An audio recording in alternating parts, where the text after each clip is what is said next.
Hi, I'm Steve Neal, and this is Timbo. Welcome to a Catastrophic event.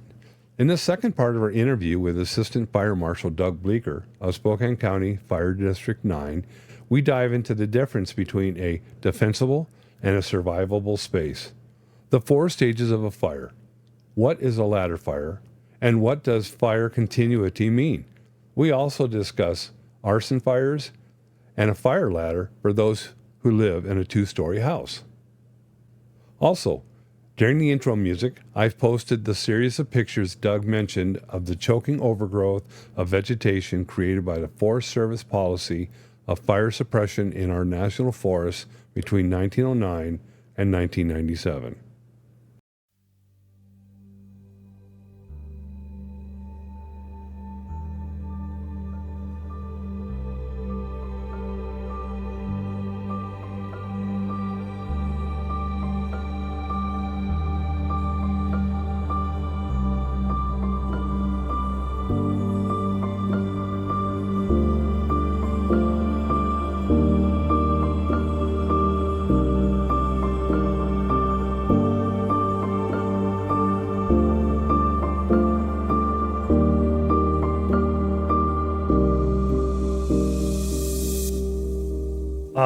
So what type of tools do you suggest a person have on hand to fight fires? Okay, fighting fire is tough on your carcass. I've had both knees cut on. I've had this shoulder cut on. I've separated this shoulder. It's hard on your carcass. Man? I don't know if I'd go bionic man. And we pay our guys to work out an hour every day that they're working for us. So if you're going to fight wildland fire, that is very physical, very hard physical labor. And after a while, your body's just had enough of that. If that's not something you're training for, if that's not something you're staying physically fit for, I'm not sure I'd spend a lot of time doing that. I'm not sure I'm going to spend a lot of time at my home. Hopefully the work that I've done prior to July 1st is what needs to be done. And I removed a bunch of timber at my place and limbed everything up, piled it, and we're getting stuff chipped up. So I would put your time and effort into what you're doing in March, April, May, June, rather than waiting till the fire comes. When the fire comes and somebody says it's time to evacuate, I would evacuate early because the roads are going to get clogged. Right. When somebody says, let's get out of Dodge, I'm not sure staying home and fighting fire may be the best use of your time and efforts. You have the right to protect your own property in Washington State. That's everybody's right, and you can do that. But what kind of tool are you going to use? We were having a talk about this on a fire last week. Usually, I don't just use one tool. I've got like 10 guys, and they've each got a tool. The first few guys are using cutting tools like a Pulaski or an Ezi hoe. The next group of guys are using scraping tools, and they're using things like a McLeod or a combi tool or something like that. What are those? They're specific firefighting tools. Okay. And then the last few guys are going to have some shovels and maybe McLeods. If you go buy a firefighting tool, the fact that it has firefighting on it makes it much more expensive. It's usually government agencies buying that. So these are expensive tools. But you're going to choose that tool based on the fuel, based on the ground, and based on how many people you got and what your goals are. It's tough to say, here's the tool you need to use. And in order to pick the right tool, you probably need to have some time in the saddle using that fighting fire with that to pick the right tool. I'm an overhead manager on fires. I carry a combi tool. I've used that for a lot of years. That's what I'd have at my place, but that's because I got a lot of experience using that. Right, you know what you're doing. So if you've got that experience, I got a lot of my taxpayers spent time working for Forest Service, working for the DNR. Those folks know which tool they'd like to have, and have probably got one sitting in the garage somewhere. Okay, but basically one thing, it sounds to me like you really need is a go bag. I would have a go bag and the list of things that you're going to take for evacuation. A lot of people talk about how am I going to survive for the next 72 hours. I would think, what do you need to thrive for the next 72 hours while you go to a motel somewhere else, and then come back when it's safe and get back into your home. Yeah, I would definitely have a bag or something where you can just grab it and go. Yep. Where you have food, you have your medicine, you have your food for your dogs, cats, rats, whatever you have. And, you can live outside your house for at least a few days. Yep. Usually 72 hours is what they recommend in most of the lists that are out there. Okay. So what is a defensible space? The first time I heard of defensible space, it was some research done by Washington's Department of Natural Resources, where they looked at homes that had defensible space and a dramatic improvement in structure survival as wildfires approached. And in defensible space, they were looking at a minimum of 30 feet where you've got green space around the house. And I remember working on a fire, it was very graphic. Somebody was building a house and they had it framed. And so that looks like kindling sitting out there in the middle of the woods. But they had pushed everything back. They hadn't planted anything yet, but it was down to gravel. Fire went right around, it was still standing. I was shocked. And so, yeah, a lot of that came out of Washington State. Washington's Department of Natural Resources, a very smart group of people, and they submitted a lot of papers and research on that. So defensible space became, what can you do to make your house defensible? If I can put an engine company in there, your house is going to survive. As we worked from there, like I say, I did a bunch of work on one of the incident management teams as a structure protection guy. We started looking at what's survivable space. Okay. What do we do so that the house doesn't need a fire engine there? Because I don't have that many fire engines. And I've got more homes than I've got engines. And I think that's probably where homeowners need to really strive for. How do I make sure that my house is going to survive without anybody there to rescue the house? So now we're talking about pushing that fuel mitigation area farther away from the home. You talked about ladder fuels. I want to limb the trees up. So, 6-8 feet up, I've got a separation between the ground fire and it moving up the tree into the canopy.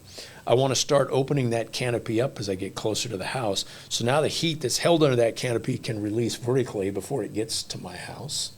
The things around my house, I don't want things that are flammable combustible. Cedar shake roofs are bad. The hardy plank cement board, man, that is outstanding stuff. That doesn't catch fire. What do you got on your front porch? How much wicker furniture do you have sitting there that's going to take an ember as the fire goes by? Where's your wood pile? I did structure protection on a fire, Clockham Tarps fire, east of Wenatchee, west of Wenatchee. That one was heading that direction. And one of the homes I signed engine companies to, the guy had a firewood pile. It was about 3-4 foot tall and about 70 feet along one side of the house. And the guy's like, nah, we don't get that one. So, yeah, I need you to move all that firewood out away from the house. You drop an ember in that firewood, it's going to do what firewood was designed to do. It's going to catch fire and burn a house down. So what do you have close to your house that's going to be easy for a fire to ignite? Blue poly tarps covering equipment. That's bad news. It was an arsonist on the west side of the state. He referred to those as blue gasoline. You could light those tarps and away they'd go. What do you have that is ignitable around your house? Another one, arborvitae up underneath the eaves. Those junipers, you reach inside, there's a big dead component in there. Right, yeah, the whole center dies out. You light one of those, it's going to go straight up, right into the eaves, right into the attic, and you're going to lose the house. So all of those things, what can you do to make sure that your house is going to survive on its own when there's more fire than we've got fire trucks and we may not have a truck to put on your house? I'm an advocate for survivable space.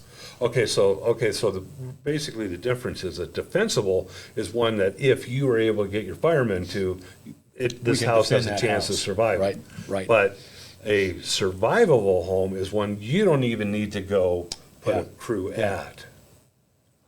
Okay, that makes total sense. And so basically, if I lived out in the Tules, I'd want my house to be a survivable I'd go with home. survivable space, yeah. So just on a whim here, what do you think of like maple trees and oak trees, because they're deciduous? Are they? They are. What is the dead and down component coming off of that? Are you cleaning up the forest floor around that? And I've got 10 acres. I don't necessarily need to be cleaning up all of the pine needles on my whole 10 acres. And even the Missoula Fire Lab talks about that from the Forest Service. Deal with the area around the house. That's where you're going to make the most money, the biggest bang for your buck right there as the fire approaches. And we're not talking about making your home look like you're in the middle of a Walmart parking lot. But we are talking about opening up that canopy, getting rid of those ground fuels, separating the ground fuels from your timber canopy fuels, and giving your home a chance. Okay. So you kind of mentioned this. Now, what are ladder fuels? Yeah. The vast majority of the fires that we fight in Washington State is going to be the primary carrier of the fire is the ground fuels. As we get into windy, drier conditions where we get relative humidities down low, and we've already had a couple of days we've been under 20% here this summer.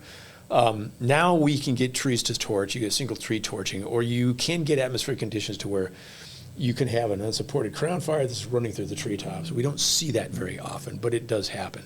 So in order to prevent that, I would like to keep that ground fire on the ground. And so the ladder fuels are the limbs and branches around the tree, around the base of the tree, that will allow that to go up. Typically, the branches that are down at ground level are dead, dry, very susceptible to ignition. So you're going to want to go out and limb those up 6 to 8 feet. You want that separation between your ground fuels and the fuels in the timber canopy. That way you're not running up the trees and adding a vertical component to your fire. So you mentioned crown fires. I'm assuming that those are the worst because the top of the tree is on fire. Very challenging to stop, yeah. What are you going to do on the ground to impress that fire? Probably not a lot. So we're going to have to step back and look at indirect techniques for dealing with a fire like that. So the more you can keep that on the ground, that's much more manageable for us. Okay. So what would you do once they're in the treetops? If you're in the treetops, there's not much you can do either with troops or even with dozers. You're going to drop back and find a change in the terrain, a change in the fuel model, a break in the fuel, roads, rivers, things like that. Oh. And you're going to build line there away from the fire, burn things out as an indirect strategy. And you're sacrificing all that area between where you can make a stand and the fire's running through the trees. But that's one option that we have there in trying to address a fire that we can't really grapple with ourselves at ground level. So you're basically looking for a place in nature for... Yep. Where does the terrain change? Where does the fuel change? Where do we have a break where we might be able to make a stand? Wow. Okay, so what does the term continuity? Continuity and fuel is a big deal that allows your fire to spread. So when we go out and dig fire trail, we're trying to break up that continuity of fuels. So we're going to scrape a line in the ground that goes to mineral soil, okay? Most of your soil component is got a lot of organic and will burn. Organic matter. So we're going to dig down, and typically we're digging 1.5 times the flame lengths is how wide we're going to dig that trail. And then we're either going to put that right on the edge of the fire where it's already black and nothing inside that line is going to burn, or we're going to burn out from that line back towards the fire. If we set a small fire along that line and burn in, and then we can set a bigger fire and make that black. Get a good hard black burn. Fire type thing. Now the fire is going to stop there. So when we break up continuity of fuel, is to stop the forward progression of the wildland fire. You as a homeowner can break up that continuity of fuel by putting in fire breaks and dealing with fuel, breaking up fuels and mitigating it that way yourself. You're doing the same thing before I get there. Okay. So what are the 4 stages of fire combustion, and when should a person call for help or leave? Okay. 4 stages of fire development has to deal mostly with compartment fires inside of structures. You've got ignition, you've got a growth phase, you've got a complete involvement, total room involvement phase, and then you've got a decay phase. And those phases were developed in a laboratory, and it's used by fire protection engineers looking at the lifetime of the fire and how do you develop products that are going to withstand that or help ameliorate that. It doesn't apply as much in wildland fires. You do have ignition, you do have growth, but the time for you to leave, the big thing that we're talking about, and if you're just looking at things, and we talked about this a little bit the last time when we talked about using a fire extinguisher, is my application of a fire extinguisher going to impede my exit route? And if I can't get out, I'm not going to waste time fighting that fire. I'm going to get out of Dodge. I don't want to impede that. And it's a similar deal with wildland fires. Can I get my family out of harm's way? And if the fire is going to block that, then it's probably time to get out of Dodge. As cool as my house is, it's a building, and it's filled with things. I want the people safe. So when we spend a considerable amount of time thinking about this, and when we're dealing with wildland fires that are escaping initial attack, we're getting on the horn with law enforcement and saying, I need this particular area evacuated because I don't think I can stop the fire before it gets to there. And so law enforcement is making the notifications, and the reason they're knocking on your door is because somebody in the fire department has said, I don't think I can stop the fire before it takes that area, and people need to get out so that we're keeping the people safe. So somebody comes along and says, you know what, you need to evacuate. You have the right to stay on your property, it's your property, you have the right to stay there and defend your property, but we are sending those people to tell you that because we are really focused on protecting the lives. Yeah, I know years ago during Firestorm, we had fire coming down, and it was on this other side of Dishman Micah, and we were actually, and I'm on the other side of the university, but we were warned that we were having to evacuate, and or we were getting close to that point, and that was weird. I mean, I live in town. Yeah. I mean, and I never expected a fire to affect me in town, but it does happen, and unfortunately, it's happening more and more on these different towns, like that one happening right now in Ruidoso, New Mexico. I mean, what somebody was telling me that 1,200 buildings burned down. The last figure I saw was 500 residents destroyed by fire, 1,400 buildings impacted by the fire. Yeah, that's a big loss. That's crazy. That's crazy. Okay, so, excuse me.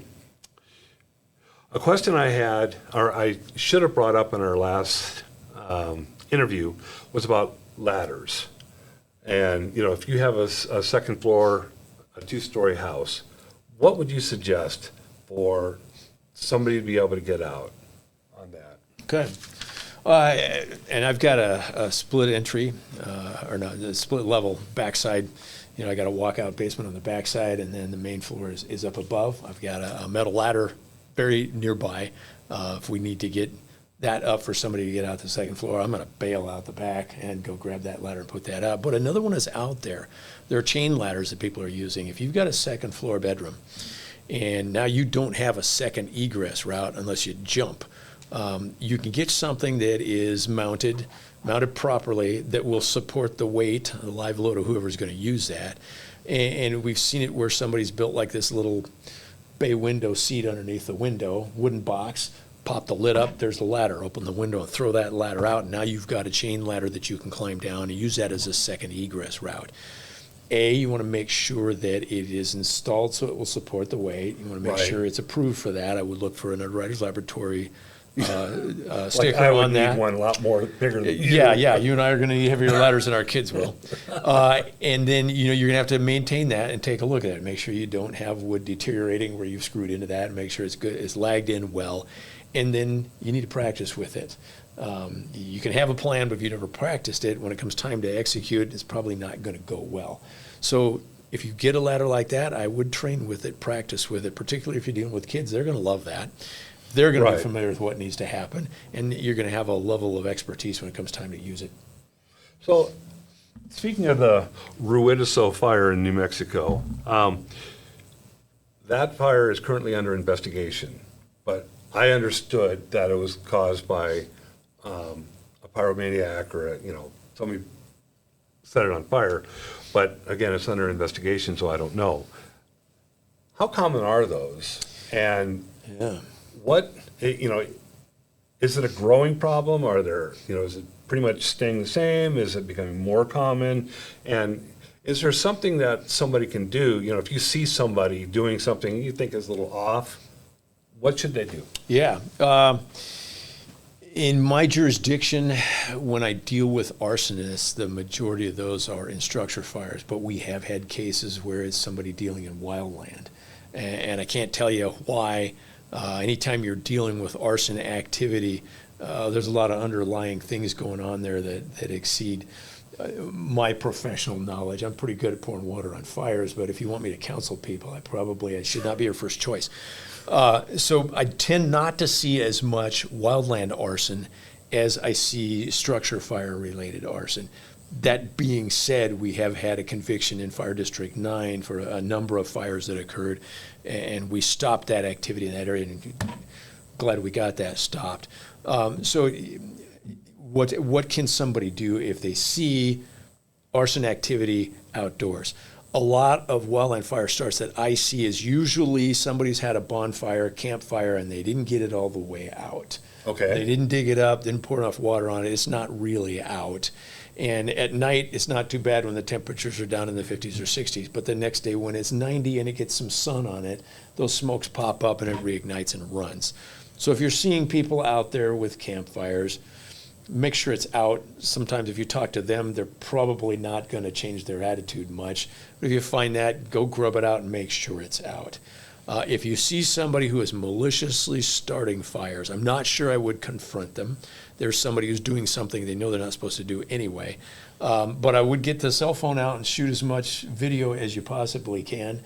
Note as much as you can the description of the individual: sex, race, age, height, weight, hair, clothing, tattoos, limps, speech, anything like that. What vehicle are they using?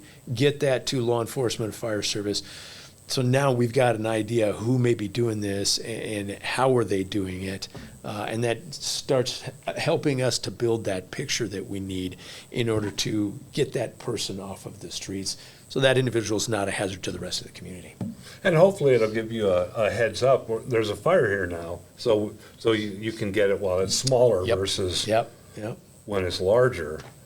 I would never understand somebody like that. So, okay, do you have any parting words for our audience? Anything that you would suggest that we know? Yeah, I think the Brits had a great fire safety campaign, and their phrase was, "Don't let a fire be your fault." Whether it's in your house, whether it's on your property, I think that's a great idea. We tend to look at, things just happen. I can go back to the fire. There was an ignition source, there was a first fuel ignited, and there was an act that brought those two together. And we need to separate those things. That will stop a lot of the fires. The old DNR figures for Washington State was that 66% of our wildland fires in Washington State were human caused. So I think let's make sure that a fire isn't my fault. What can I do there? And there's a level of consciousness and a level of awareness and what am I doing that might result in a fire, okay? And the next one is going to be, what am I going to do to stop that from happening? And just like we talked about, a lot of people want to focus on fighting the fire after it's ignited. I think homeowners in wildland areas need to focus, what are they going to do in March, April, May, June that's going to keep the fire from taking their house? I think you're going to have more bang for your buck with the work you do there, where you're not breathing smoke, you're not threatened by fire, you're not working 900 miles an hour. But that effort that you put in is going to have the biggest bang for your buck in ensuring the survivability of your home. Like if you have a really wet spring, I'm assuming that it's going to help the weeds grow. It usually does, yeah. So, you want to keep those mowed down, or you want to do what you can to get those away from your place, away from your property, and keep them under control. Yep. So those are kind of things I would leave the audience with. Okay. Well, thank you, Doug, for thank you another very much. excellent interview. Appreciate the opportunity to come talk. And thank you guys for listening. I hope you guys learned as much as I did. And thank you from a catastrophic event. I hope you have an excellent day. Thank you for watching the second part of my interview with Fire Marshal Bleeker. With the fire season hitting us right now, everyone should consider ways to mitigate fire hazards, no matter where they live. Below the videos are links to several great resources to help equip you to protect yourself and your household from wildfires, including free information from private and government entities. The report Doug mentioned on the radical change in forest composition and books covering the cataclysmic wildfires from yesterday and today. As always, thank you for watching. We ask that you like and share the video and comment below because we'd love to hear from you. Thanks.